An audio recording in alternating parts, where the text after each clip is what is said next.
Shalom Bapak Ibu yang diberkati oleh Tuhan. Senang hari ini saya bisa berjumpa dan menyapa Anda di channel ini. Mari Bapak Ibu kita akan kembali merenungkan firman Tuhan. Tema yang akan saya angkat di hari ini adalah bercerai atau bertahan saat pernikahanmu hancur. Mari kita akan merenungkan firman Tuhan yang terdapat di dalam Matius pasal yang ke-19 ayat yang ke-6. Firman Tuhan berkata, "Demikianlah mereka bukan lagi dua, melainkan satu. Karena itu apa yang telah dipersatukan Allah tidak boleh diceraikan manusia." Bapak Ibu, keluarga merupakan institusi yang pertama kali dibangun oleh Allah. Sebab keluarga adalah inisiatif daripada Allah.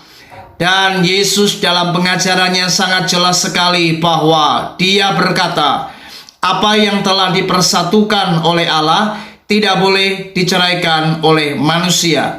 Itu artinya Tuhan tidak pernah menghendaki apa yang namanya perceraian. Bahkan Tuhan itu membenci apa yang namanya perceraian. Maleakhi pasal yang kedua ayat 16 firman Tuhan berkata, "Sebab aku membenci perceraian, firman Tuhan Allah Israel. Juga orang yang menutupi pakaiannya dengan kekerasan, firman Tuhan semesta alam. Maka jagalah dirimu dan janganlah berkhianat."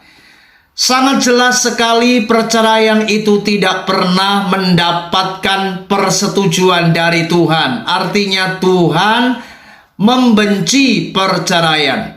Tetapi masalahnya ada banyak orang kemudian bertanya, "Pak Pendeta, jika keluarga kami sudah diambang kehancuran, apakah ini harus tetap dipertahankan?" Saudara, bertahan demi anak di saat pernikahanmu sedang dalam keadaan bermasalah, apakah itu dibenarkan? Suatu kali ada seorang anak yang bersaksi bagaimana ketika dulu ia waktu masih sangat kecil, ia menyaksikan papa mamanya bertengkar begitu sangat hebat. Dan suasana rumah sudah seperti neraka. Sendok, garpu, piring melayang kemana-mana. Dan anak ini benar-benar stres sekali.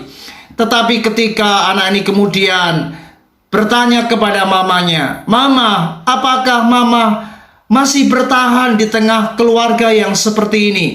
Apakah mama masih mempertahankan pernikahan sementara mama dan papa seperti ini?" Lalu sang ibu ini menjawab kepada sang anak ini.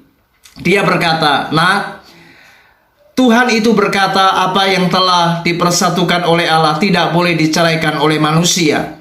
Dan ternyata anak ini baru sadar, ibunya ternyata bertahan bukan karena dirinya.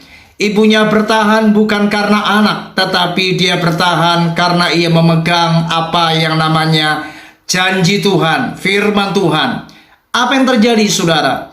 Ketika ibu ini bertahan demi apa yang namanya firman Tuhan, maka tidak berapa lama kemudian keluarga ini dipulihkan.